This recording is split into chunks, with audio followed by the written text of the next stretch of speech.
a un fenómeno criminal que va más allá de su estricta denominación. ¿A qué me refiero?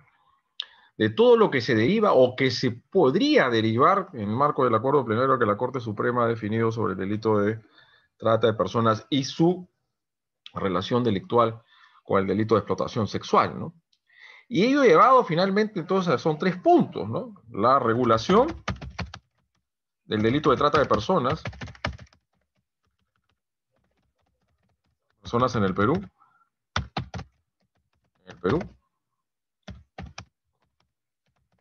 conforme un determinado modelo de política criminal. La trata de personas, visto desde los convenios y tratados internacionales,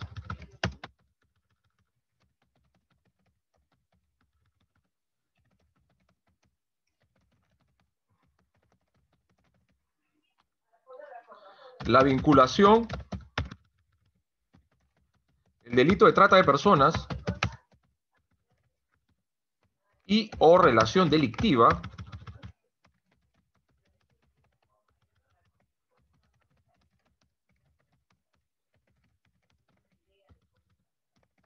con otros delitos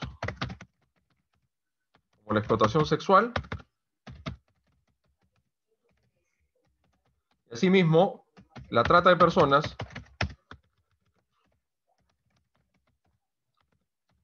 como posible manifestación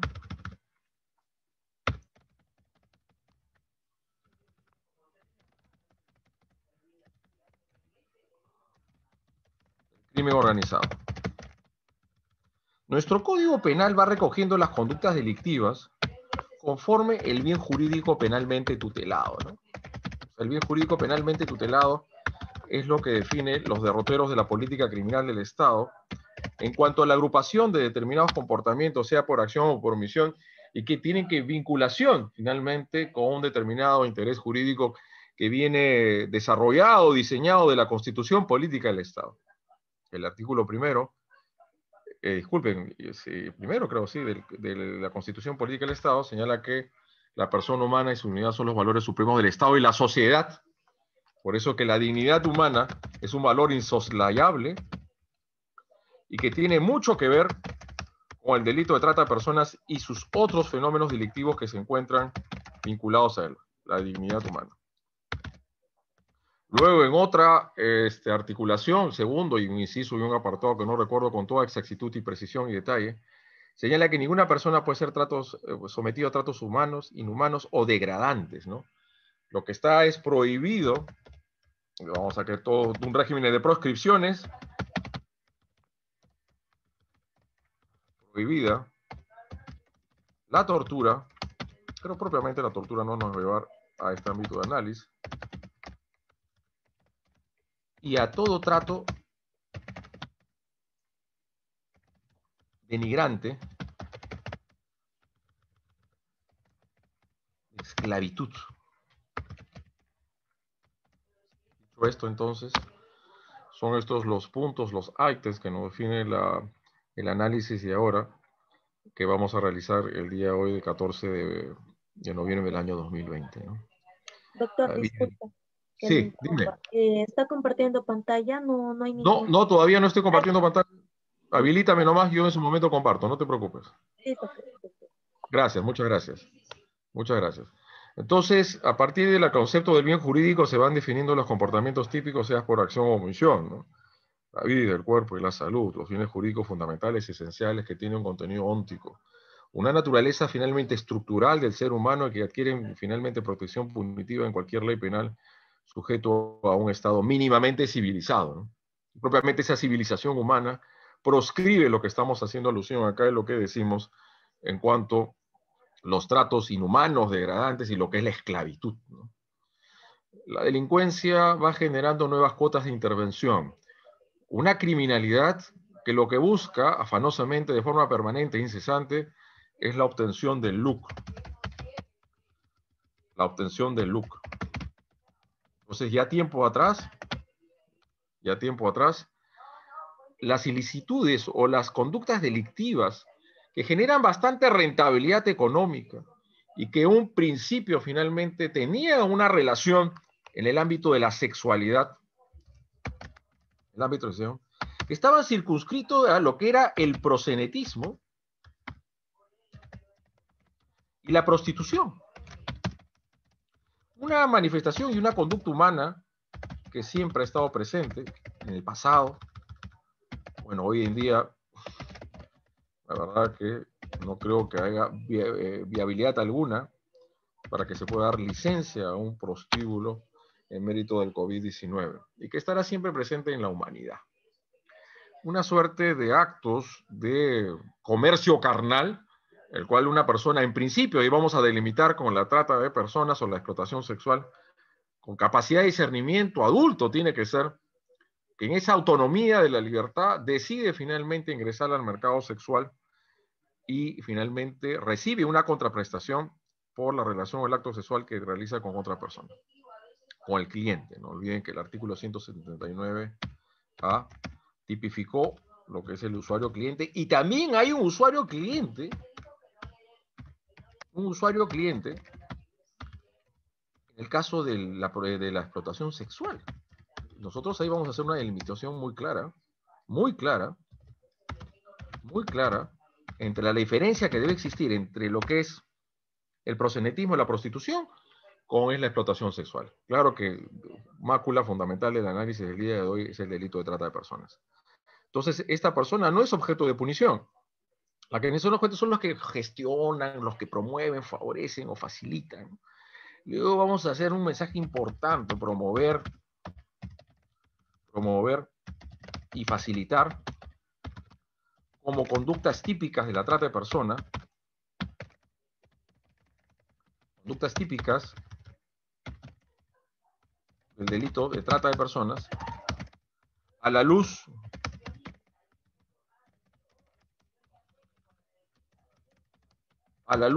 de la categoría dogmática de autoría y participación. Entonces, lo que es objeto de penalización, y vemos de luego de la reforma de la ley 3963, no es propiamente donde llegan los derroteros del ius punindi estatal a la persona que se prostituye, sino únicamente a quienes gestionan o favorecen, finalmente promueven, hacen todo lo suficiente y necesario para que se dé esta actividad estrictamente lucrativa, ¿no? Entonces es el ámbito de la prostitución, el proxenetismo. Luego de las reformas de la 3963, es donde se establecen ciertos ámbitos de limitación típica de diferenciación, 3963, entre los delitos de prostitución y proxenetismo, el 179 y el 181, con propiamente la gran cantidad, esa explosión normativa que ha tomado lugar con la 3963 en los delitos de explotación sexual. Entonces, la rentabilidad es algo muy propio, pues, de las organizaciones criminales o la agrupación de personas. No toda agrupación de personas va a ser constitutivo de una organización criminal, puede ser en todo caso solamente una banda criminal, conforme los contornos normativos, sea del artículo 317 o el 317b de la parte especial del Código Penal en cuanto al delito de organización a delinquir, y lo que es la banda criminal que tutela la seguridad y la tranquilidad y la paz pública, como bienes jurídicos de naturaleza supraindividual o colectivos. Entonces, y todas estas ilicitudes, obviamente, propiamente el proxenetismo y la prostitución, a veces generan, obviamente, porque sobre todo se cometen en su gran medida en el ámbito de la ilicitud, al margen de la hipocresía y la clandestinidad que a veces lleva a la corrupción y otras ilícitas actividades afines, generan otros tipos de delitos que lo llevan consigo, como es la extorsión, como es el sicariato u otras delictuosidades. O sea, son organizaciones de personas dedicadas al lumpen, y donde la prostitución va arrastrando finalmente, sobre todo cuando es la más clandestina, la callejera, la ambulatoria, ¿no? Y con lo que es el tráfico de migrantes, ¿no? Yo recibió mucha cantidad de personas de otra nacionalidad, propiamente venezolanos, que superarán ya 1 millón, y en su momento los que fueron ingresando, bastante de Colombia, Ecuador, y es cuando podemos hablar, la trata de personas como delincuencia organizada transnacional. Como delincuencia organizada transnacional. Esto es que el modus operandi de estas organizaciones delictivas trasciende las fronteras de los estados nacionales, en nuestros territorios, y van finalmente generándose, extendiéndose de un territorio a otro. Dicho esto, si lo llevamos propiamente al delito de trata de personas.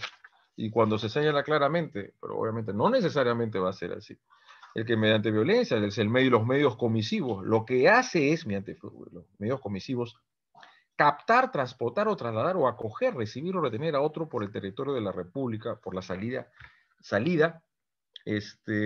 o entrada del país con fines de explotación, ¿no?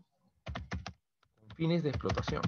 El Perú puede ser un país de acogida, esto es, pongamos, Venezuela, Colombia, Ecuador, ingresas sobre todo son damas, los sujetos pasivos del delito de explotación y de trata de personas, y luego iremos su diferencia con la explotación sexual, o viceversa, son reclutadas, finalmente son acá en el Perú, y luego son llevados a otros países, en otros continentes, a ser sometidos en actos de explotación sexual, ¿no?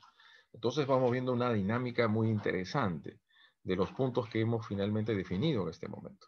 Entonces esa rentabilidad económica que buscan estas agrupaciones, organizaciones criminales o agrupaciones de personas que se juntan para delinquir, va buscando mayores grados de rentabilidad.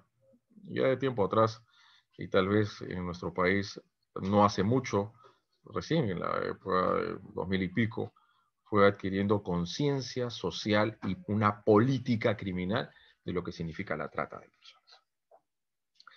Empezando también pues por ese preámbulo en el cual se establecía finalmente de manera muy tímida la regulación del delito de trata de personas en el Perú. Muy tímida porque estaba en el ámbito de los delitos sexuales, ¿no? Creo y considero, y me parece que ustedes, y siempre agradecido a CEFOCAP por permitirme estar con ustedes y compartir estos conocimientos, que no pueden ser lo suficientes, y ustedes pueden complementarlos o añadir algunos para hacer más prolija esta exposición. Esta dinámica me parece importantísima en una clase virtual, de que esa política criminal muy tímida o no se acercaba lo suficiente a lo que se tendría que reprimir con el delito de trata de personas. Cuando le decía el tema del bien jurídico, ¿no? Es propio únicamente cuando son sometidos, con el propósito de ser sometidos a actos de proxenetismo, de lo que es la prostitución, o para mí, realmente cualquier forma de explotación sexual. Por eso que vamos a hacer una delimitación muy importante entre la persona que es sometida a un acto de prostitución y la que es sometida a un acto de explotación sexual. La de prostitución puede salir del negocio cuando quiera, tiene capacidad de discernimiento, tiene capacidad decisoria. Pero la explotación sexual es lo más denigrante, en que la persona se constituye un objeto, en una mercancía propiamente de estas organizaciones delictivas, que lo único que les interesa es el lucro. Para tal efecto les interesa un pepino, muy poco, los medios comisivos, los instrumentos, la coacción, la extorsión, las muertes que puede producir a los familiares de esta persona para que ésta siga finalmente continuando en esta actividad estrictamente mercantilizada. Entonces el bien jurídico no se correspondía plenamente a lo que se buscaba acá. Y luego haremos en los tratados y convenios internacionales, luego de unos apuntes primeros de la política criminal nacional, cómo se fue encontrando mayor asidero, mayor congruencia, conforme los convenios y tratados internacionales propios precisamente con la Convención de Palermo. Convención de Naciones Unidas contra la Delincuencia Organizada Transnacional, firmada por los Estados partes en el año 2000. Entonces esto fue girando un viraje sustancial importante, ¿no?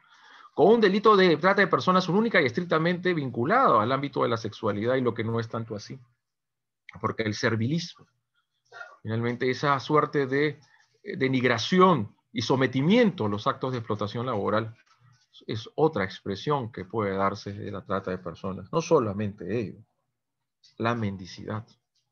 En el contexto del COVID-19 tiempo atrás, nunca ha faltado apreciar, observar como personas inescrupulosas, hasta los propios padres que alquilan a los niños y las llevan a la mendicidad. Hoy día ya no se ve tanto, gracias a Dios, porque este contexto del COVID-19, porque los niños ya no, gracias a Dios, no los vemos solos en la calle, aunque sea yo no he tenido oportunidad antes, de que paraba en el semáforo, en mi vehículo, y se acercaban los niños a pedir una limosna, ¿no? Y siempre atrás de ellos había un adulto. Ahora hay adultos que llevan en sus brazos y sus hombros a los niños pidiendo limosna porque no tienen la capacidad de subsistencia económica, porque han perdido el trabajo o estos mínimos ingresos que tenían a partir de la actividad ambulatoria que realizaban o desarrollaban del día a día en nuestro país. Porque este estado de emergencia nacional y sanitario por el COVID-19 ha generado a su vez también una crisis económica de impactos devastadores que dicen los economistas recién en su verdadero esplendor y extensión se va a ver el próximo año 2021, ¿no? Entonces, si precisamente en los análisis que uno siempre recibe a través de los medios de comunicación, propiamente los apremios económicos a los cuales muchos peruanos y de otras personalidades, de otras nacionalidades están sufriendo hoy en día por el pretexto del COVID-19, se ha convertido en un caldo de cultivo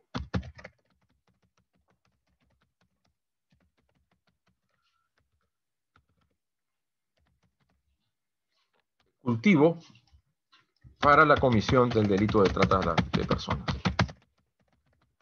Lo vida, ¿no? Ha incrementado. Unas veces se veía intervenciones a prostíbulos o clandestinos, ¿no? Se ejercían el meretricio.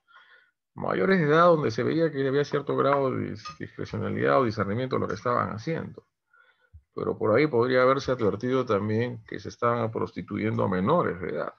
Cuando se prostituye a un menor de edad, cuando se le coloca en la actividad del meretricio, para mí no se da ninguna de las manifestaciones del proxenetismo, lo que es la gestión a la prostitución, sea el 179 o 181 bajo los considerandos que luego les voy a señalar.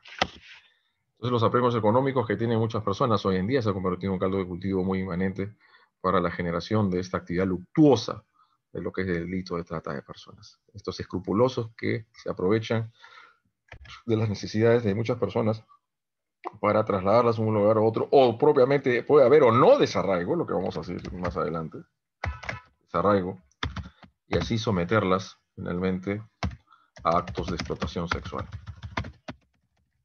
Dicho esto, entonces, nuestra legislación en un principio era muy tímida, no cubría por entero las finalidades político-criminales que tienen que darse ante una delincuencia y una criminalidad de esta naturaleza como es la trata de personas, que se tiene que ser vista de la perspectiva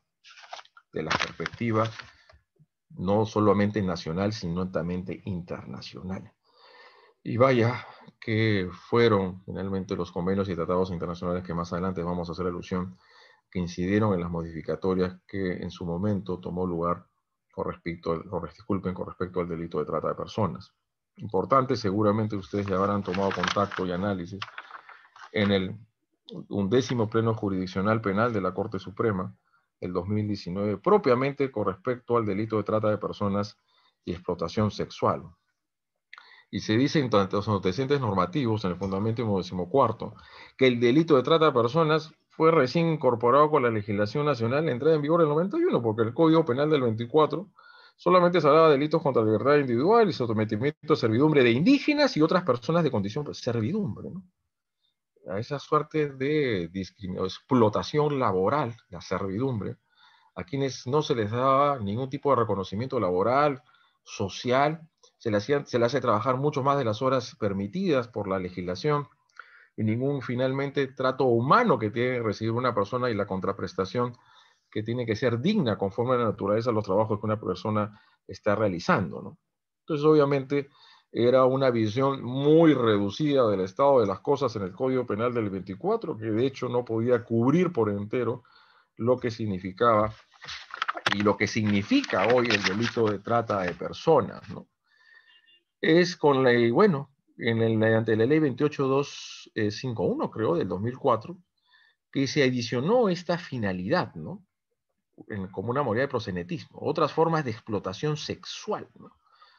Otras formas de explotación sexual. No olvidemos que en el ámbito de los delitos sexuales, aparte de lo que es el proxenetismo y lo que es la prostitución, dentro de los márgenes normativos del 179 y 181, existen los delitos de pornografía infantil, turismo sexual infantil y el child grooming sexual, que para mí considero que son delicitudes penales muy importantes en orden a proteger los bienes jurídicos de aquellas personas más vulnerables. Los más vulnerables son los niños y adolescentes, y en este marco del COVID-19 hay que protegerlos mucho por parte de los padres, porque las redes sociales pueden convertirse en instrumentos poderosos por los cuales muchas personas, aprovechándose del anonimato, conducir a un error, engañar, simular una suerte de identidad falsa, una edad que no le corresponde, para hacer ese contacto con los niños y ellos les puedan finalmente captar imágenes de contenido erótico, sexual, y para llegar a este último fin del eslabón de la cadena delictual, que es tener un acceso carnal con esta persona, que obviamente cuando es menor de 14 años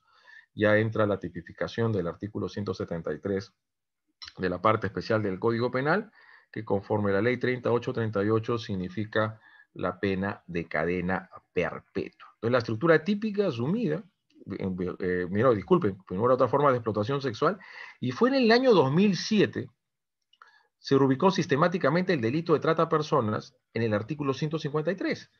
Y en el 153A se colocó las formas agravadas de la trata de personas. O sea, para que sea la agravada, primero tiene que darse el tipo base conforme a la redacción normativa del artículo 153. La pregunta es, con la libertad personal,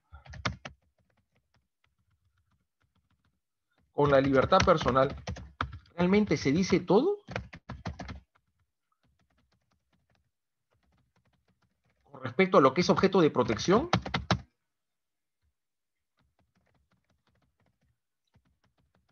el delito de trata de personas, porque solamente esto estaría referido al primer eslabón delictivo, al primer eslabón. ¿Cuál es el primer eslabón?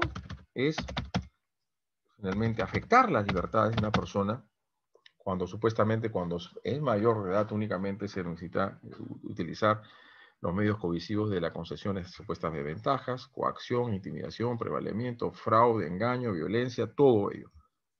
Nosotros somos de la posición de que inclusive las personas adultas no vienen a tener capacidad de consentimiento, porque no hay capacidad de disponibilidad del verdadero bien jurídico que se trasluce, se deriva y se desprende finalmente de esta ilicitud penal de la trata de personas, a los cuales cuando nosotros iniciamos nuestra exposición dimos cuenta de lo que es la dignidad humana, ¿no?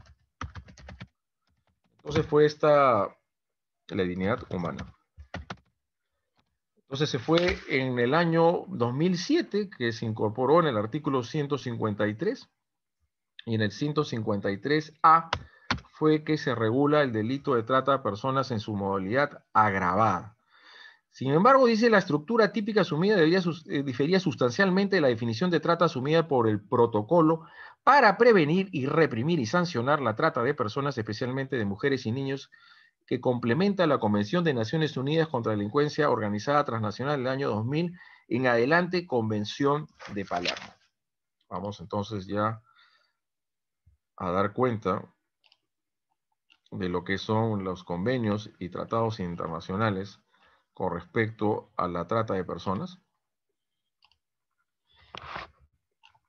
¿Están pudiendo visualizar la imagen? Sí, doctor, sí se visualiza. Uy, yo lo saqué. Disculpen. Antes de entrar a este casito que me parece interesante, ¿por qué entrar a la casuística? Porque acá podemos hacer análisis críticos de la jurisprudencia finalmente que se está asentando en dicho recurso de nulidad, porque parece que los actos van más allá del delito de trata de personas para también penetrar en el ámbito de protección del delito de explotación sexual. ¿Cuáles son estas normas internacionales que regulan la trata de personas, ¿no? Los tratados y convenios internacionales suscritos aprobados por el Estado peruano forman parte del orden jurídico nacional, ¿no?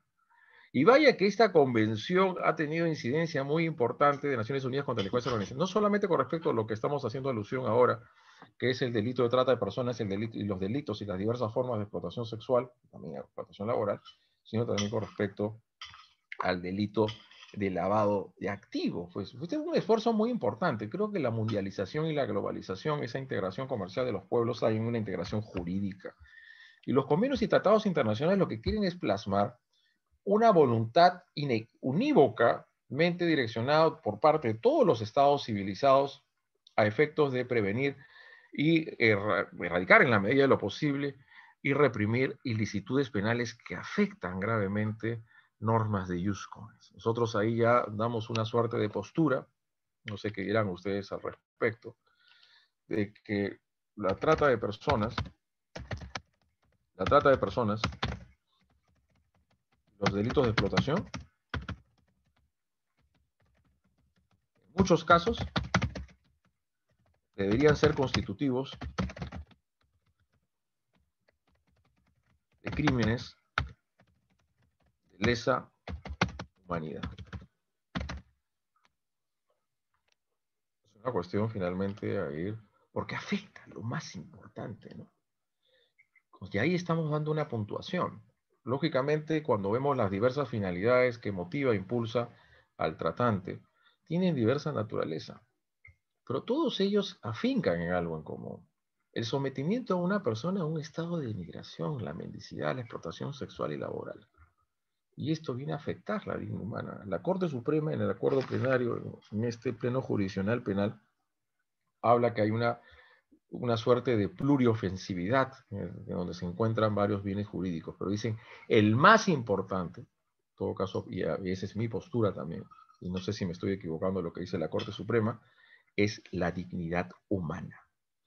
Porque sometido a un acto de servilismo, de denigración, ¿no? Del mayor grado de humillación que puede recibir finalmente un ser humano, de quien es sometido a largas horas duras a trabajar, que es finalmente colocada en una situación de objeto, de un instrumento sexual, que se le obliga a tener relaciones sexuales ante cualquier cliente, y esa es de cierta manera la diferencia que encontramos con el delito de favorecimiento para la prostitución oral, ya propiamente la gestión de lo que es el ámbito de proselitismo y la prostitución, ¿no? Que esa persona puede salir del negocio cuando quiera, mantiene un ámbito, una cuota de libertad, pero como ustedes habrán visto en ciertas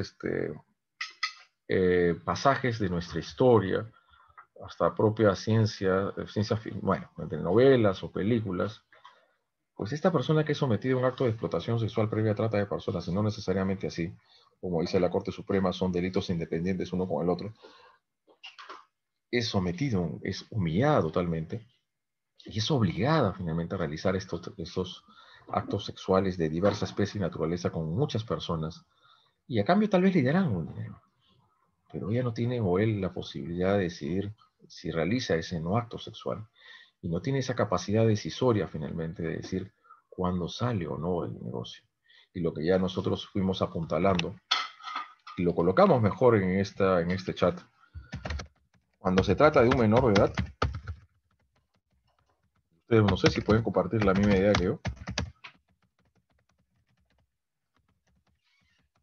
no podemos estar o no estamos ante un delito de prostitución, de gestión a la prostitución. Conforme ahora los nuevos términos normativos del 181, que dirige o gestiona la prostitución de otra persona. De la prostitución, y no más bien ante un delito de explotación sexual. Ajá. Porque el tema resulta viable, puede admitirse, en todo caso, en esas posibilidades de nuestras sociedades, que pueda ser lícito la prostitución de menores de edad, al margen de que la prostitución por sí es prohibida, pero sin embargo hay prostíbulos o meretricios, centros de meretricios, donde se da autorización por parte de ciertos gobiernos ediles a poder promover y desarrollar esta actividad comercial carnal sexual, ¿no? Esto es lo que tenemos que decir, porque una cosa son los delitos de prostitución y otro los delitos de explotación sexual. ¿Cuál es más grave? ¿Lo de prostitución, proxenetismo o explotación sexual? Entonces, combatir la trata de personas entre propósitos logró consensuar y establecer una definición del fenómeno, ¿no? La UNDOC sobre la trata de personas la define como la explotación de la prostitución ajena. Bueno, como que va confundiendo dos terminologías distintas una con la otra. Por explotación de la prostitución ajena se entiende la obtención ilegal de beneficios financieros u otros beneficios materiales para la prostitución.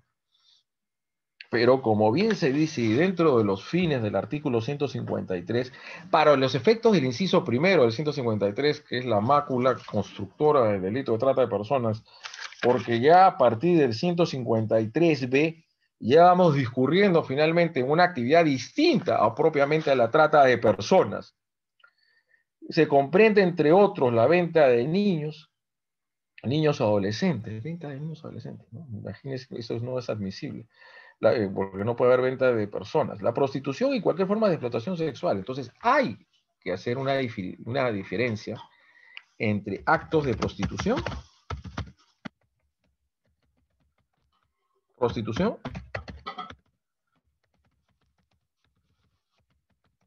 distinción con actos de explotación sexual.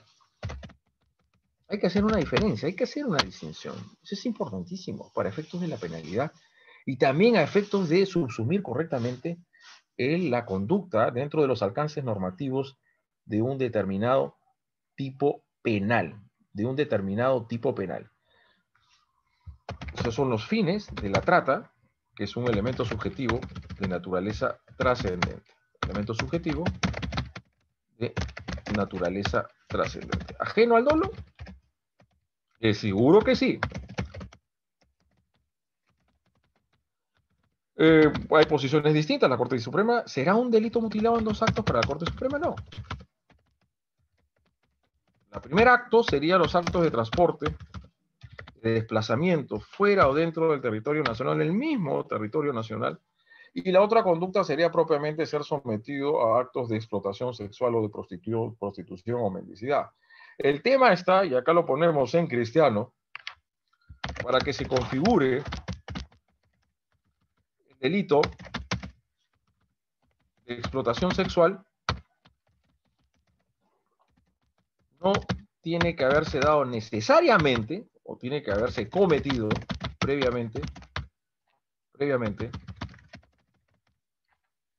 el delito de trata de personas. Puede que no, puede que sí. Puede ser que sean las mismas personas las que primero también transporta y traslada a la persona y luego también lo coloca y la somete a un acto de explotación sexual, como veremos más adelante en una ejecutoria, sí puede ser. Y es ahí donde tenemos que hacer siempre dando cuenta de los concursos delictivos, ¿no? Y sobre todo cuando hay varias conductas que se cometen por acción o omisión en tiempos y espacios distintos, es el concurso real conforme al artículo 50 de la parte general del Código Penal, lo cual implica tomar en consideración al ámbito de la determinación de la pena, que puede ser hasta el doble de la pena del delito más grave y tiene como techo, como umbral, los 35 años de pena privativa de la libertad. Este convenio, en su artículo 17, señala, las partes en el presente convenio se comprometen, es obligación de los estados a adoptar o mantener relación con la inmigración, y en la inmigración hay una relación con el tráfico de inmigrantes, con la trata de personas. Porque cuando sobre todo sale o egresan o ingresan del territorio nacional personas para que llevarlas al ámbito de la explotación sexual, sobre todo, que es, creo yo, una de las ilicitudes penales que va a tener mayor grado de conexividad con la trata de personas, van a conseguirse y van a finalmente utilizarse medios para entrar y sacarla del país a través de documentos falsificados, y ahí se genera todas unas redes, estructuras criminales que se dedican finalmente a lo que son los delitos, a cometer los delitos contra el orden migratorio, ¿no? Que tiene una diferencia, obviamente, con la trata de personas, porque acá finalmente lo que se está tutelando es el ingreso y la salida legal, legítima de unas personas dentro o fuera del territorio nacional. En cambio, cuando ya ingresamos al ámbito de la trata de personas, entramos a núcleos mucho más esenciales y vitales. O sea, ¿puede utilizar estos medios el agente, sobre todo cuando es delincuencia organizada transnacional? Por supuesto que sí. Porque estas personas, sobre todo mujeres, van a sacarlas o ingresarlas al territorio nacional y con esa finalidad, con ese elemento subjetivo de naturaleza trascendente, que es colocarlos en el ámbito de la explotación sexual o laboral, o lo que significa cualquier tipo de explotación laboral o mendicidad o servicios forzados. Se dice, entonces, para combatir la trata de personas, el acto de transportar o de intentar transportar esclavos de un país a otro, esclavitud. Relacionamos la trata de personas con la esclavitud. Claro, y ahí afectamos, hacemos así una alusión a lo que es la dignidad humana, ¿no? Es la denigración, el servilismo, ¿no? Aquello que va en contra de los derechos humanos, ¿no? De hace muchos años, los derechos laborales, sindicales, que se fueron adquiriendo, se fueron asumiendo y reconociendo, fruto de estas gestas reivindicatorias y estos grupos sociales que fueron a reclamar esos derechos tan importantes y que toda sociedad civilizada se les reconoce. derechos laborales y sociales. Trata de esclavos. Intentar transportar esclavos de un país a otro por cualquier medio de transporte o la complicidad de dicho acto constituirá delito de legislación en los estados parte de la convención y las personas declaradas culpables serán castigadas con penas muy severas, se dice. En las disposiciones del protocolo de Palermo, fíjense los puntos y los lineamientos y la obligación de los estados partes. Estos son recomendaciones, ¿eh? No son exhortaciones. Perú ha suscrito y aprobado esta Convención de Palermo, Convención de Naciones Unidas de Delincuencia Organizada, y está en la obligación de adoptar un modelo de política criminal que pueda finalmente fijar, basarse y delinearse o diseñarse conforme a estos puntos o elementos que vamos a dar cuenta en este momento. Prevención e ingresar antes de la política realmente preventiva, a través de que vamos a unos lugares, cuando ya no se puede viajar como antes.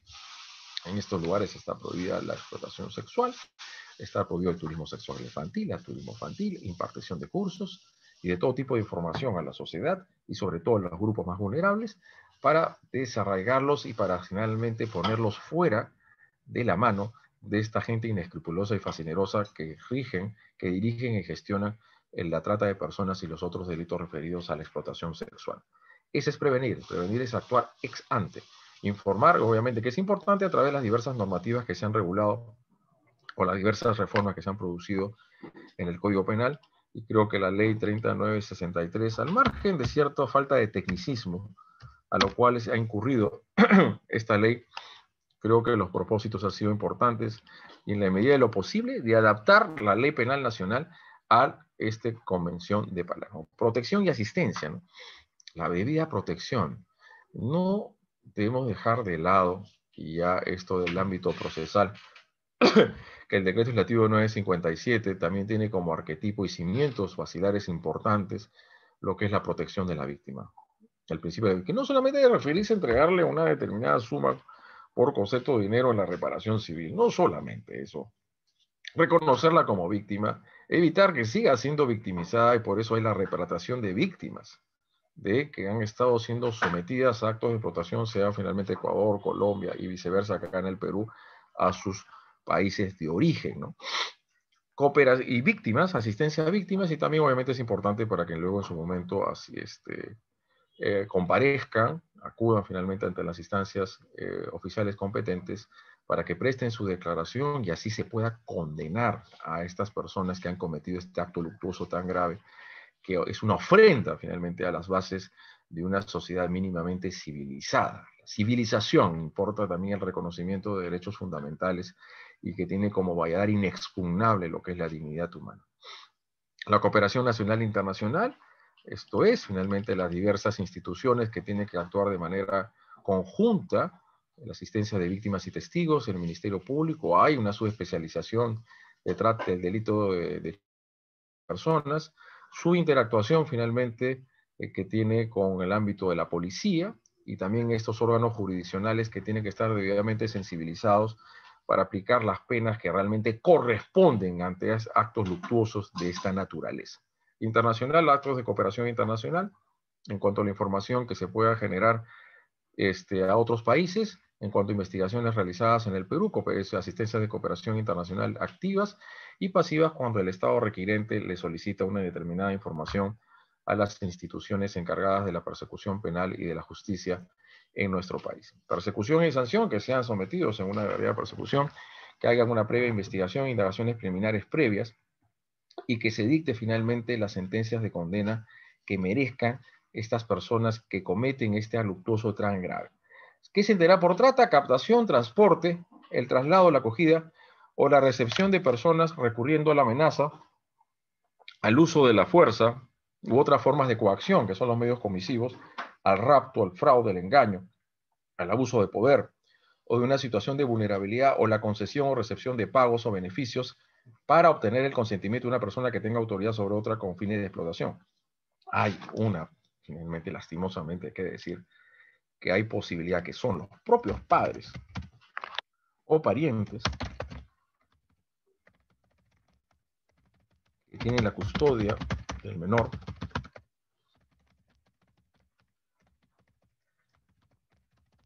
quienes colocan al sujeto pasivo situaciones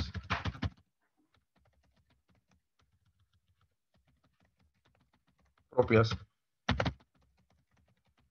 de explotación sexual o laboral.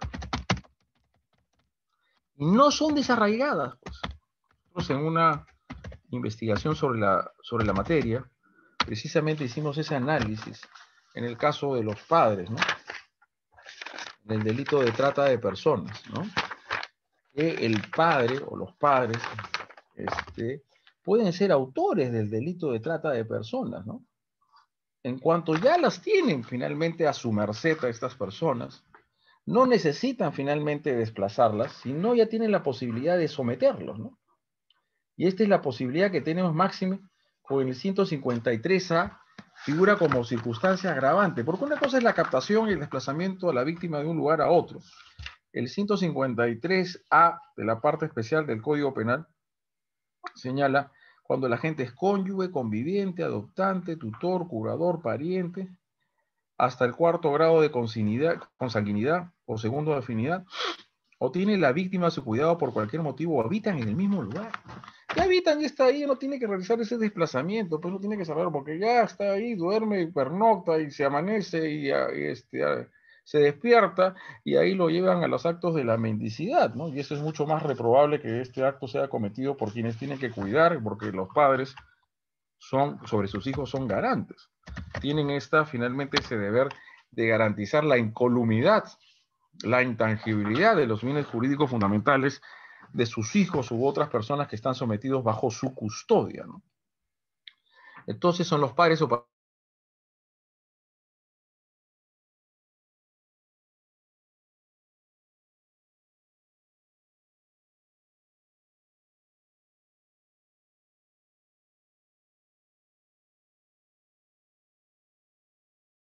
de su hábitat y ahí ya son sometidas. Vayamos en este momento. El protocolo de Palermo fue ratificado por el Perú el 23 de enero del 2002 y entró en vigor el 25 de diciembre del 2003. En su artículo 3º, inciso A, señala que el mencionado protocolo establece la siguiente definición: como prisiones antecedentes el protocolo de Palermo, el convenio para la represión de la trata de personas y explotación de la prostitución ajena, convención suplementaria para la abolición de la esclavitud, trata de personas, esclavos, instituciones y prácticas análogas de 1955, las cuales señalaban que la lucha contra la trata de personas debía darse fundamentalmente con la tipificación de estas conductas desde el ámbito penal.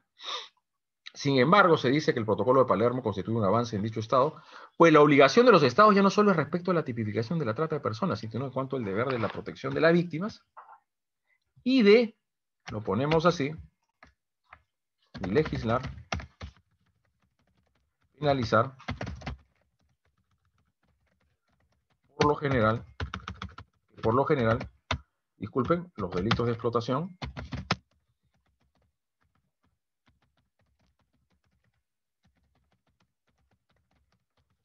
o laboral,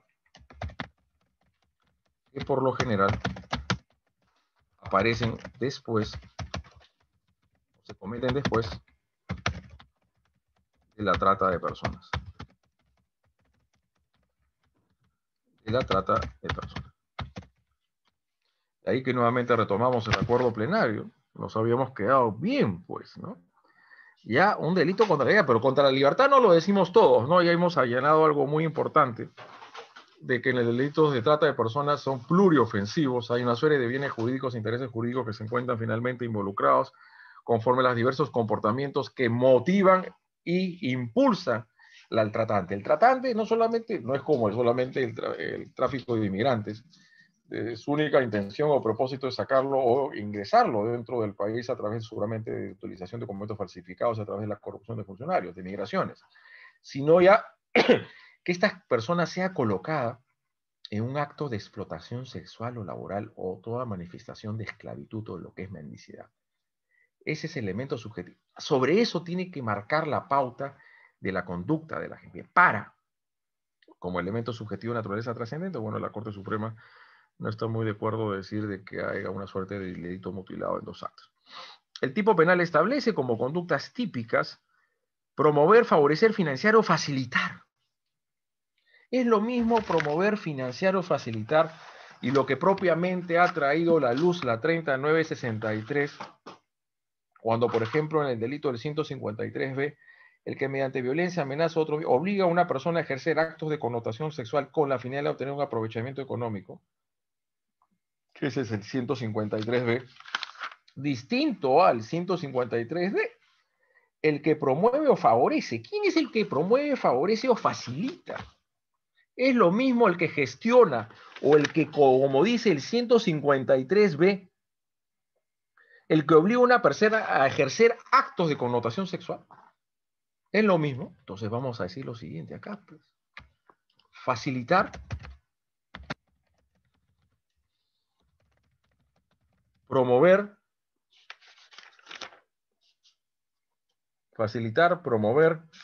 creo que, y favorecer. ¿Con qué tipo de personas tiene que ver? ¿Se acuerdan que más atrás coloqué autoría y participación? El que facilita y favorece una actuación, determina la entrega del arma, da la información, aquel que financia finalmente a los grupos armados, terroristas o subversivos, aquel que le da finalmente un financiamiento a otras personas para que realicen actos de secuestro, de extorsión, de sicariato. Estas personas son propiamente, dentro de autoría y participación, los instigadores, el instigador y los cómplices.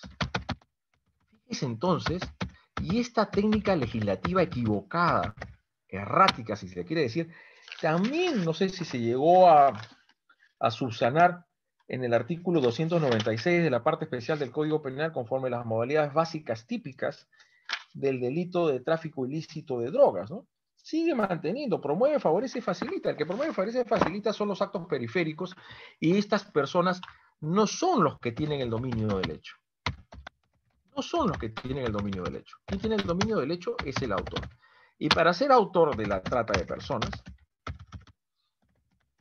conforme la 3251 que reforma y modifica el artículo 153 de la parte especial del Código Penal, ya propiamente habla pues el que mediante violencia, amenaza, privada de bondad o de concesión, de pagos o cualquier beneficio, lo que realiza es captar, transportar, trasladar, acoger o recibir o retener a otro en el territorio de la República o para su salida o entrada del país con fines, finalmente, con fines de explotación.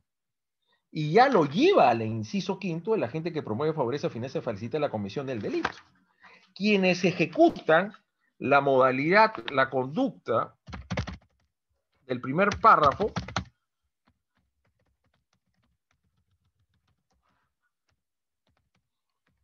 del 153, ¿quiénes serán?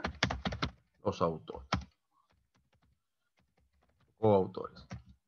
Y quienes ejecutan finalmente los actos de favorecimiento, promoción o facilitación para la comisión de la trata de personas, conforme el inciso quinto, ¿quiénes serán? Los partícipes. Y esta técnica legislativa ha desdoblado en dos, porque la pregunta es, el promotor, el financista, el que favorece, facilita, no puede aplicarse a través de las reglas de la parte general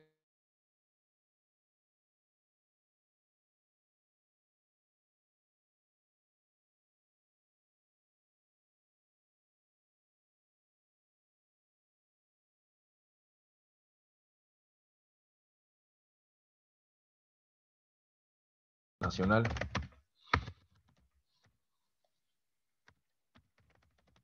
la ley penal nacional, a los convenios y tratados internacionales, ¿no?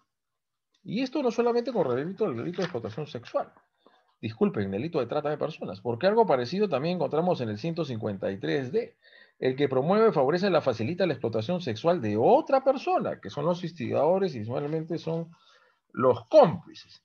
Distinto es a propiamente el 153G, ya con respecto a la explotación sexual, el que dirige o gestiona la explotación sexual de otra persona con el objeto ya de tener acceso a canal, ya incluido finalmente ese elemento de configuración típica. Dirige o gestiona, ¿no?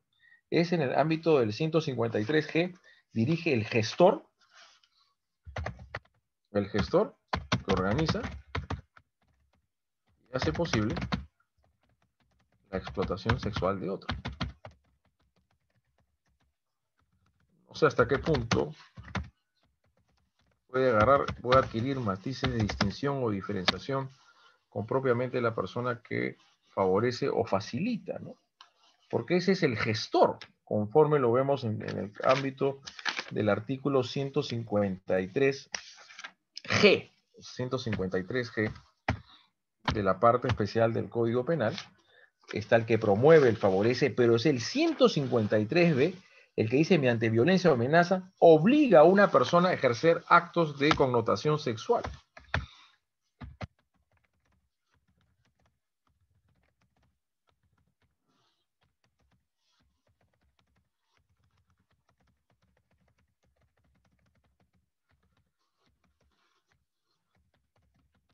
Propiamente esta conducta que se encuentra regulada en el 153B es la conducta nuclear del delito de explotación sexual. ¿Ok? Las otras son actividades o conductas periféricas. Bueno, no sé hasta qué punto podemos adquirir una distinción entre el gestor y el promotor, ¿no? Habría que ver los matices, ver por si de asuntos de economía legislativa podemos dar una interpretación en tal sentido, ¿no?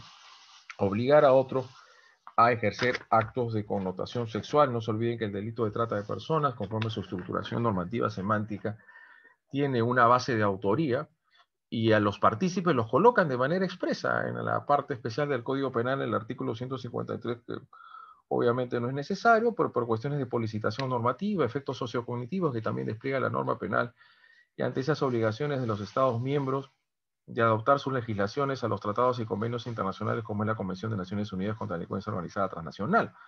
Y esta, y dice finalmente la Corte Suprema, la conducta típica de promover, favorecer, financiar o facilitar la trata de personas en las diversas fases determinadas en el Protocolo de Palermo, cuando en realidad el contenido del injusto, la acción o omisión típica penalmente antijurídica de la trata, tal como había sido aceptado convencionalmente, las convenciones radican en las conductas progresivas. Hay un ámbito de progresividad delictiva.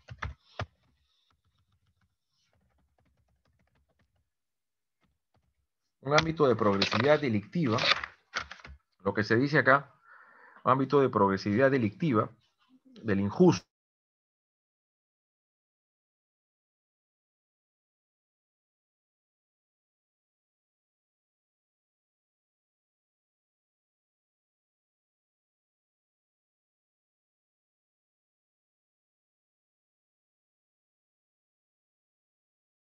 en la cultura, en aún mayores de edad, el consentimiento. A mi modo de ver las cosas, y así lo ha hecho la legislación penal argentina, no debería surtir efectos válidos.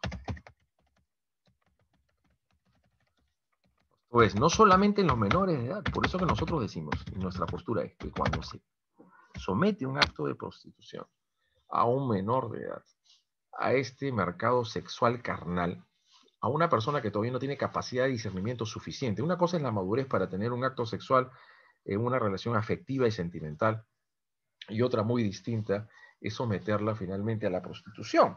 Por eso que nuestra postura es que cuando se prostituye, se coloca en el ámbito del mercado sexual a un menor, no hay prostitución o proxenetismo, sino hay delito de explotación sexual.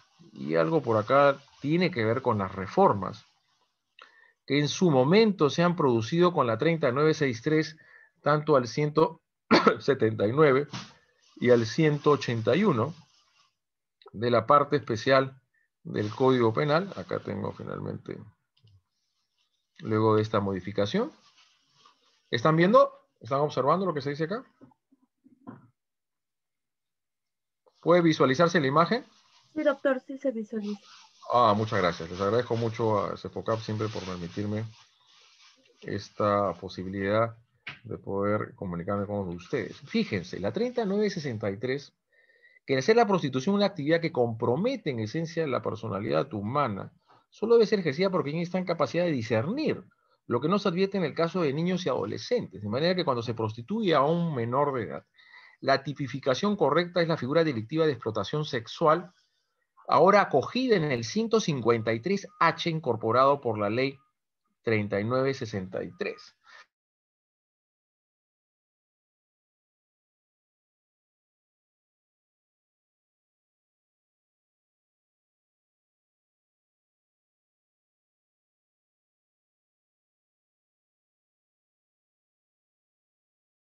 válidos, porque detrás de esto la dignidad humana, y lo que nosotros hemos puesto en blanco y negro, que la dignidad humana no es un bien jurídico disponible por su titular, por lo tanto, significa esto que igual la conducta debe ser típica. Ni la vida humana ni la dignidad son bienes jurídicos indisponibles, disculpen, disponibles por parte de su titular. Así vemos que en los artículos 179 de prostitución y proxenetismo,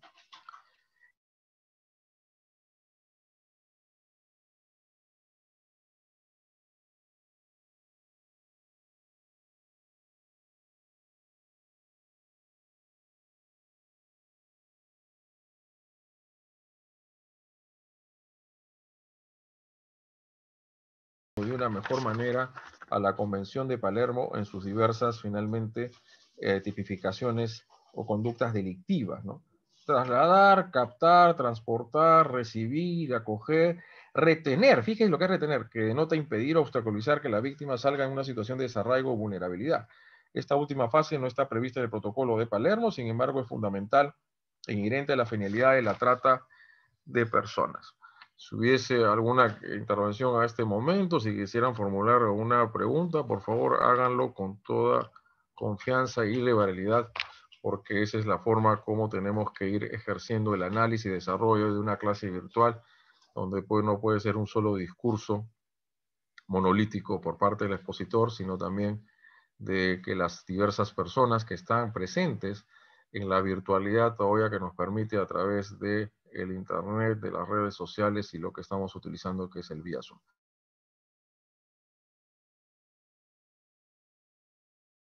Intervenir en este ámbito de la discusión de los diversos argumentos que hasta acá se han dicho, por favor, tienen toda la libertad de hacerlo.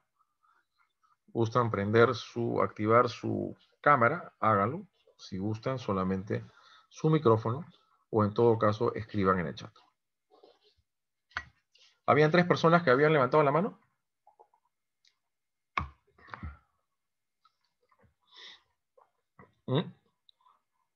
¿Tenemos alguna intervención? Sí, doctor, tenemos de la doctora Natalie Brady. Por favor, active su audio.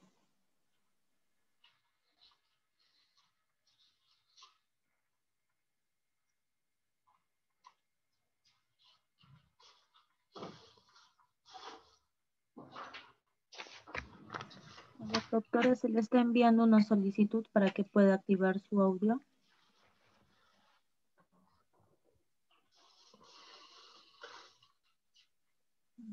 No, doctor, lo retiraron la manito levantada. No tenemos No hay otra persona entonces que quiera intervenir. Pero acá dice Eduardo Mijael Quispe Sí. Robles levantó la mano. A ver, doctor Eduardo, por favor, active su audio. Ok, muy buenas tardes, doctor. Muy buenas tardes. Yo quisiera preguntar sobre un caso de trata de personas en que él era un joven que tenía una chica de 17 años. O sea, el joven tenía 17 años, ¿ya? Y la chica tenía 18. Entonces la chica le pagaba al joven para que le cuide. Pero todo era con consentimiento de ella. Claro, ¿no? Se llevó al caso a los tribunales y obviamente pues el joven pues salió pues como menor infractor, ¿no? Por delito de proxenetismo. Pero yo me pregunto A ahí, ver, ¿cómo que la cuidaba? ¿Cómo que la cuidaba?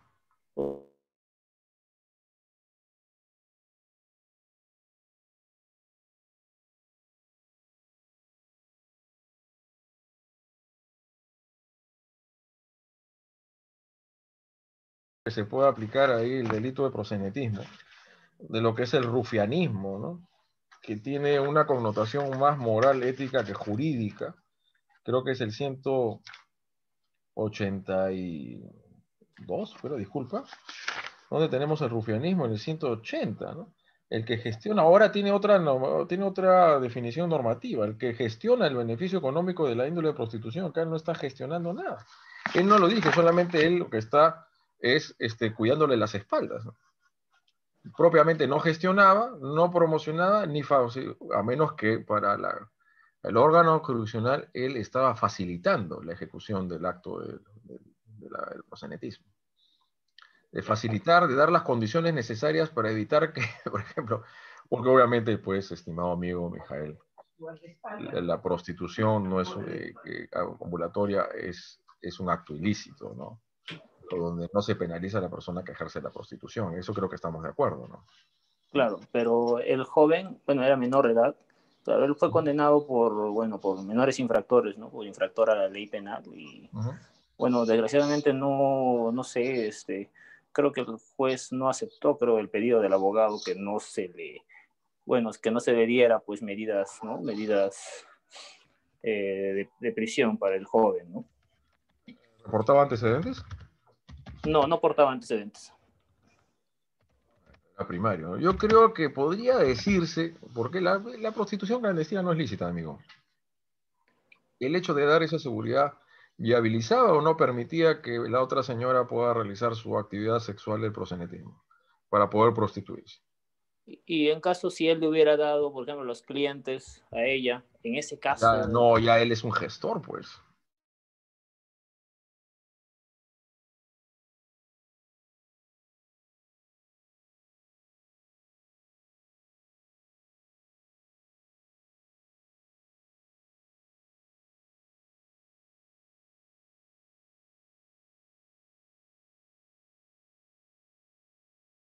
El que facilita o promueve, ¿no? No sé si me dejo entender. Sí, doctor. ¿No? O sea, ese es el asunto, ¿no? Ese es el asunto. Claro, ahí cambian las ¿Cuánto cosas. tiempo le pusieron de medida socioeducativa? Medida socioeducativa de, perdón, 3 años. De 3 años. No, 4 meses nomás, doctor. 4 meses nomás, me estoy equivocando. Sí, medida socioeducativa. 4 a 6 meses. Fueron meses nomás, doctor, no. Fue poco. Fue por poco. Realmente fue por poco.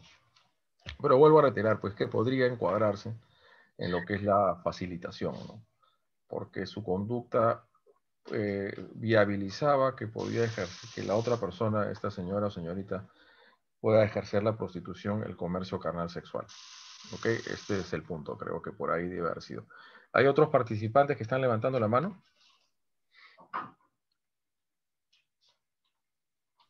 Sí, doctor. A ver, un momentito.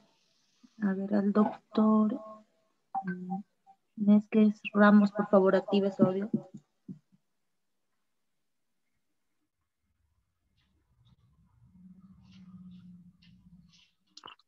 Hola, doctor. Buenas noches ante todo. Dime, ¿cómo está? Qué gusto. ¿Qué tal, doctor? ¿Cómo está? Doctor, para poder preguntarle si una persona mayor de 17 años, dentro de sus facultades, puede decidir, en este caso, tener el derecho de poder estar con una persona mayor de 18 años y que ésta no sea penalizada. Bueno, estamos hablando en la parte civil. Quisiera saber, doctor, si eso está dentro de la normativa, o sea, que ya tiene la facultad de decidir, en este caso por el tema de poder tener relaciones con una persona mayor que ella. Estoy hablando de 17 años, doctor, no menos de 17 años. Ya, fíjate, mi estimado amigo, Neskens Ramos es el que ha comentado el tema, ¿no? Hay que distinguir dos cosas de una manera muy nítida y clara. Una cosa es una relación sentimental, afectiva, que puede ser no tan amorosa o no, como lo queramos llamar de cierta manera, y de una persona mayor de 14 años, que puede tener relaciones sexuales con otra persona. Pero otra cuestión distinta es el ejercicio de la prostitución. ¿Ok? Entonces, en el caso de una persona mayor de 14, hombre o mujer, al margen de su postura sexual, se reconoce que tiene libertad sexual y no intangibilidad sexual. ¿Ah?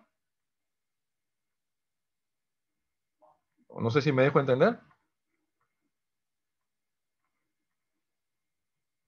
A ver, Inés, ¿me escuchas? Sí, doctor, le escucho. ¿Te quedó claro la idea o más o menos te queda un poco la duda? Sí, doctor. quería que, o sea, aclarar el tema, porque mira, pasa de que ha habido casos en que los padres han denunciado por violación, o sea, por eso quería ir a ese punto, por No, violación, pues, porque, pero la chica tiene 17 años. perfecto, 16 para 17 años. 16 para 17 años.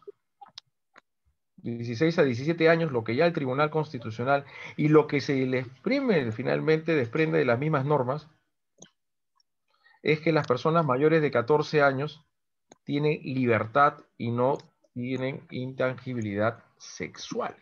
Tiene capacidad de disponer su sexualidad, por lo tanto, de tener actos sexuales con otras personas, ¿no?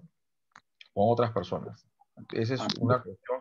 Pero siempre y cuando, mi estimado Nesken, de por medio en esos actos sexuales no exista ningún acto de coacción, ni violencia, ni amenaza, ni tampoco violencia psicológica.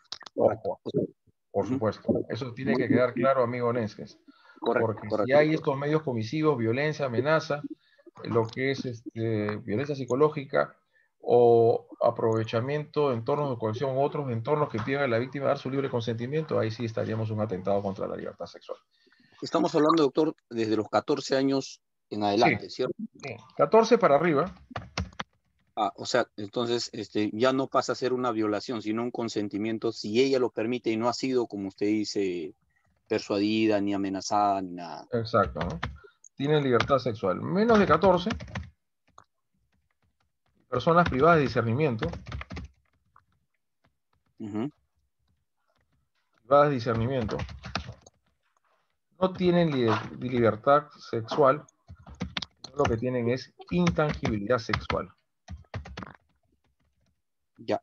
A ese punto quiero que lo aclare, doctor, la intangibilidad con la libertad. O sea, es penado, o sea, en este caso, si por decir... Lógico.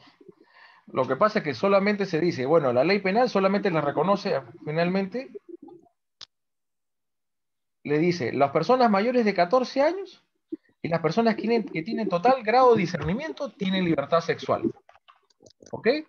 Y pueden tener acto sexual siempre y cuando no hagan acto de coacción, de constricción, de coacción o de vicio de consentimiento. Pero distinto es finalmente cuando son menores de 14. Para la ley penal, al margen de lo que sucedió en su momento con la 28704, las personas menores de 14 y los privados totalmente de discernimiento no tienen libertad. Por lo tanto, no tienen capacidad de autodeterminarse sexualmente en sociedad. Dicho esto, el consentimiento que puedan generar, que puedan dar o prestar los menores de 14 no tienen efectos jurídicos válidos. Pero de 14 a 17, doctor. 14 para arriba tienen libertad sexual. O sea, no están penados, o sea, no tienen No, no es punible. pena privativa. Tampoco tienen una No es sanción. delito. No constituye delito.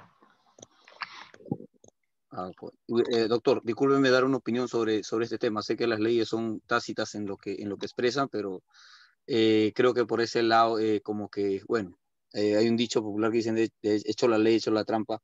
Creo que debería de modificarse esa ley, ¿no? Por lo que creo ¿Cuál? que debería de modificarse esa ley, digo, o sea, en cuanto a la edad, ¿no? Porque normalmente hasta los 16, normalmente una chica, me refiero al desarrollo mental, ¿no? O sea, a eso me refiero, ¿no? Porque, bueno, discúlpeme, yo estoy estudiando psicología y llega mucho el tema eso de que las muchachas no desarrollan hasta después de los 16, 17 años el término de la emoción, ¿no? O sea, claro, lógicamente no tiene nada que ver una cosa con la otra, pero es un comentario, ¿no? Lógicamente. Nuestra ley penal en un principio fue así, luego hubo esta 28704 que desnaturalizó y deformó todo esto. Fue de la siguiente idea: las personas mayores de 14, libertad sexual. En el caso de los menores de 14 y las personas que tienen o sufren de una enajenación mental, intangibilidad sexual. Por lo tanto, los menores de 14 y los inimputables no tienen capacidad de autodeterminarse sexualmente. Su consentimiento no es válido. No es válido.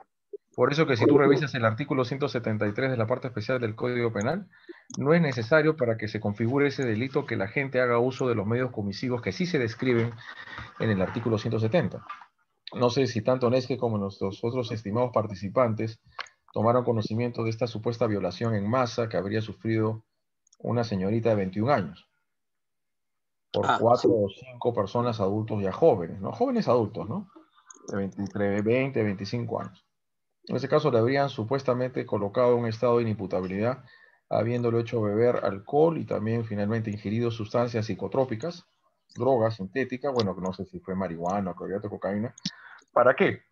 Para colocarlo en un estado de inconsciencia. En principio, una persona, una mujer o un hombre de 21, 18, 17 años tiene libertad.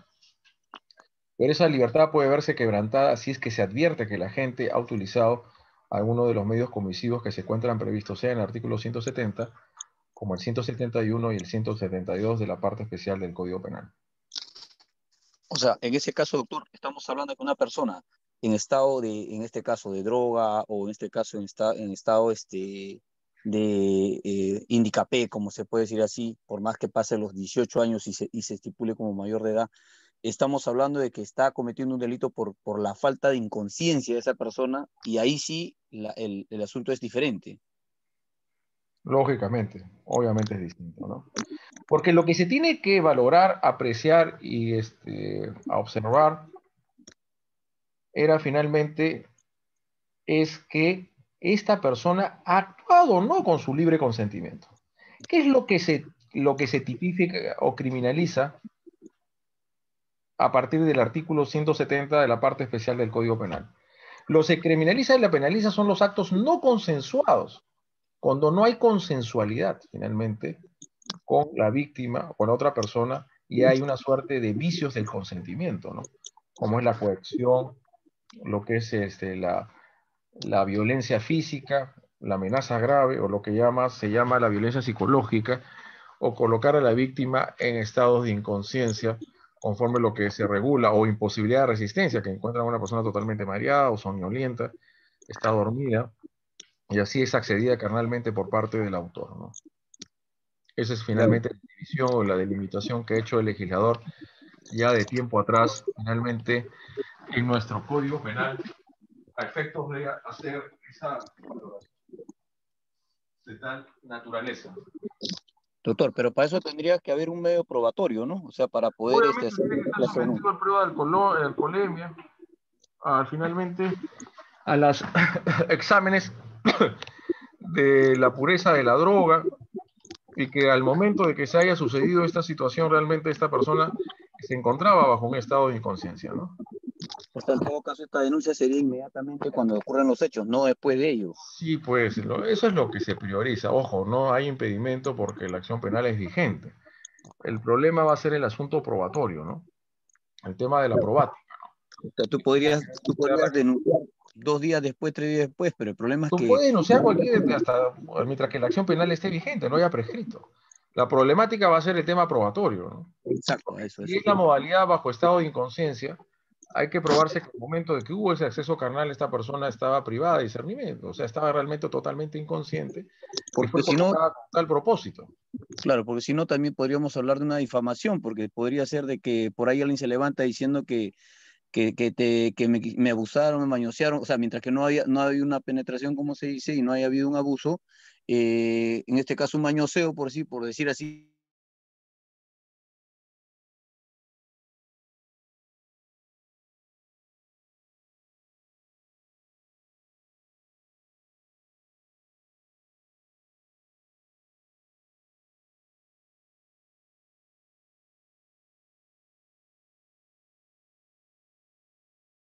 Cuando vamos al proceso penal, lo hemos dicho en otras oportunidades, Uh-huh.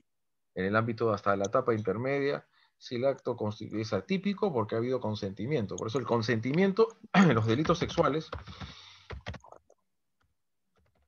consentimiento en los delitos sexuales, y no me refiero a la trata de personas, ¿sabes? Delitos de explotación sexual, los delitos sexuales es una causal, a mi estimado amigo, Uh-huh. de atipicidad penal. Correcto. ¿Okay? El hecho o la conducta que se le atribuye a esta persona es evidentemente atípica. No puede ser, no es entonces justiciable penalmente. Vuelvo a reiterar. ¿Ok?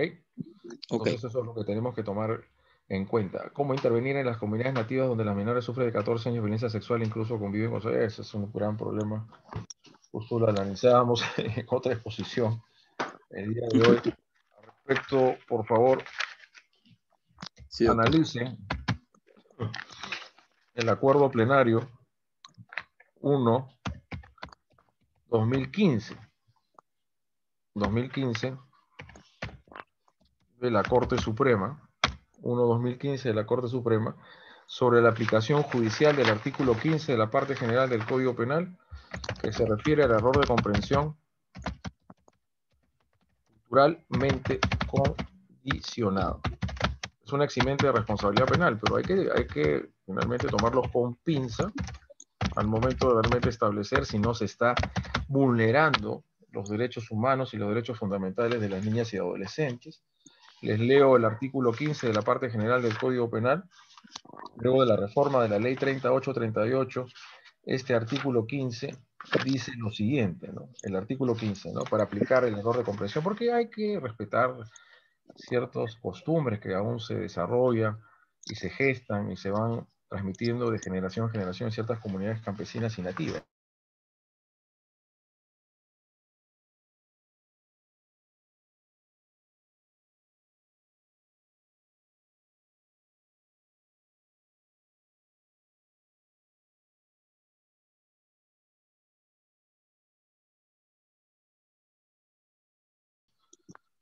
En los cuales en este acuerdo plenario se dijo que habían pues prácticas que prácticamente sometían a las niñas adolescentes a tener actos sexuales prematuros, ¿no?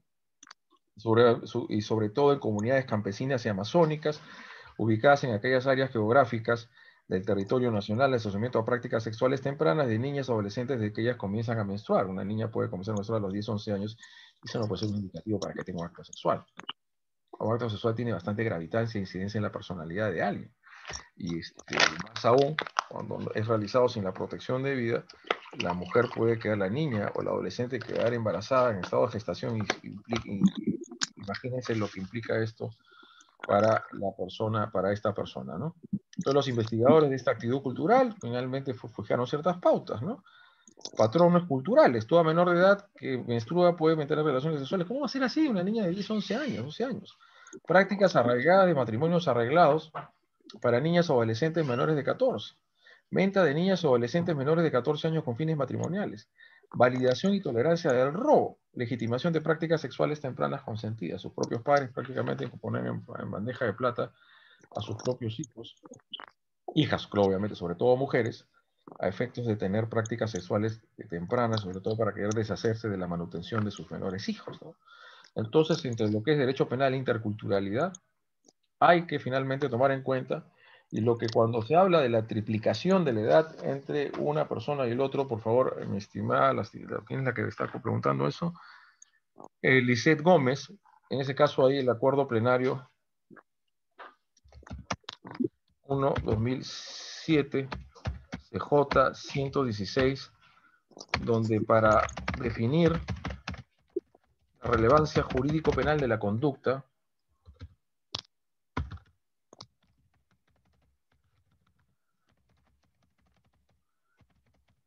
hay que establecer la diferencia etaria entre víctima y agresor, ¿no?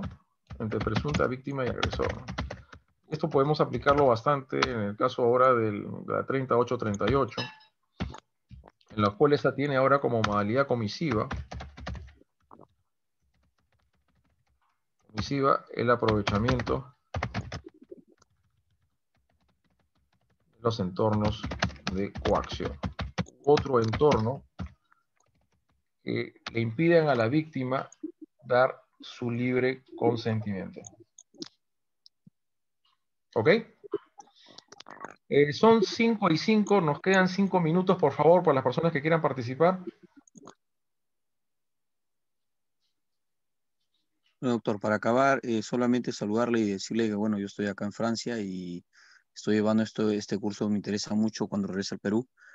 Acá también estoy estudiando cosas y saludos para el grupo y gracias, doctor, por la respuesta. ¿Cómo está todo por Francia? El tema del COVID.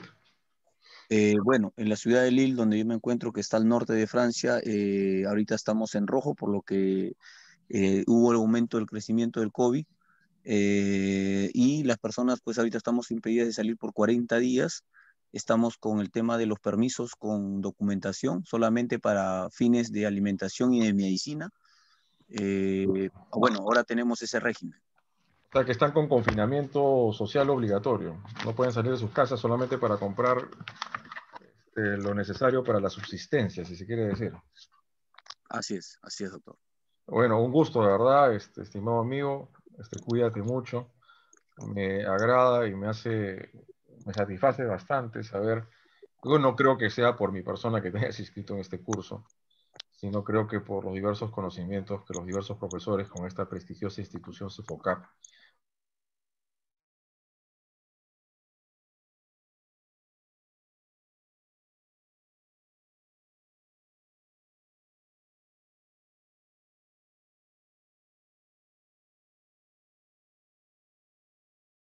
socialista, etcétera, donde se genera la prostitución y se ha convertido en una actividad altamente lucrativa para estas organizaciones criminales o estos grupos de personas que se asocian y convergen voluntades para cometer este tipo de actos luctuosos.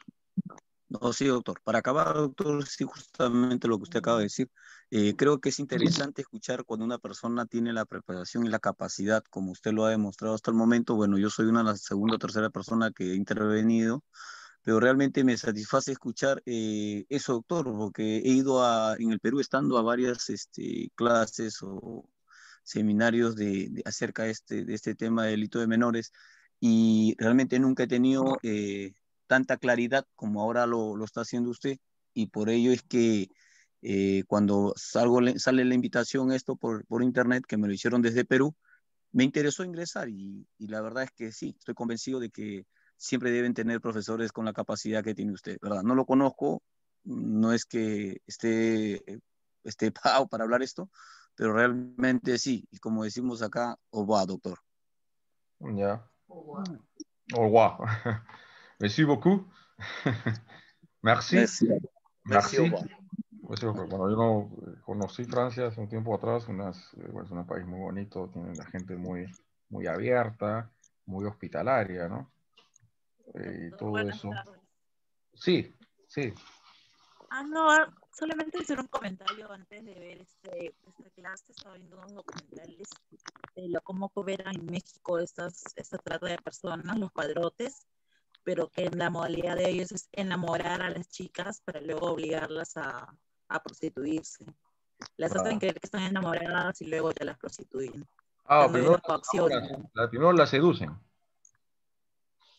Exactamente, les hacen creer que están enamoradas y luego las Ya llevan las a la ciudad. y ya las someten a actos de explotación sexual con otras personas. Exacto. Ya. Exacto, y es bastante, en mucha cantidad en Tijuana. En México me dices, ¿no? ¿En México? En México, sí, que es bastante, creo que es más a nivel Latinoamérica el país que tiene mayor caso de explotación trata. sexual. Sí. La trata, y no se olviden por otro lado la explotación sexual. Y con esto termino.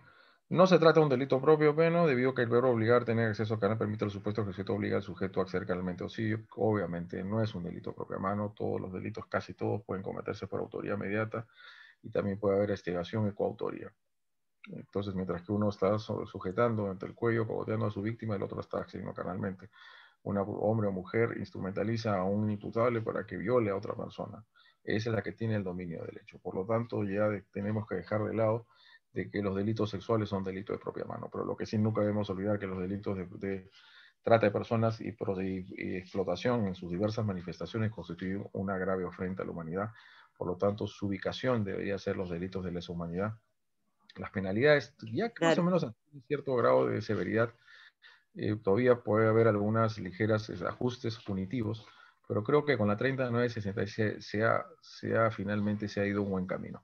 Hay que fortalecer, mi propuesta es que el consentimiento no tenga validez alguno, aun cuando el sujeto pasivo sea un mayor de edad, porque yo entiendo, mi consideración es que la dignidad es un bien jurídico que no es disponible por parte de su titular. Muchas gracias a todos. Gracias, yo me doctor. gustaría seguir con ustedes conversando, pero lastimosamente con esta misma prestigiosa institución tenemos otra intervención a las 6 de la tarde y necesito un espacio para ver unas cosas personales. Muchas gracias a todos, Lisette, a nuestro amigo desde Lyon, creo, no sé, creo que Francia, y todos aquellos que en las diversas zonas de nuestro territorio nacional hayan escuchado esta ponencia. Unas bendiciones, un fuerte abrazo, cuídense mucho y nos vemos pronto. Hasta luego. Muchas gracias a usted también, doctor. Gracias.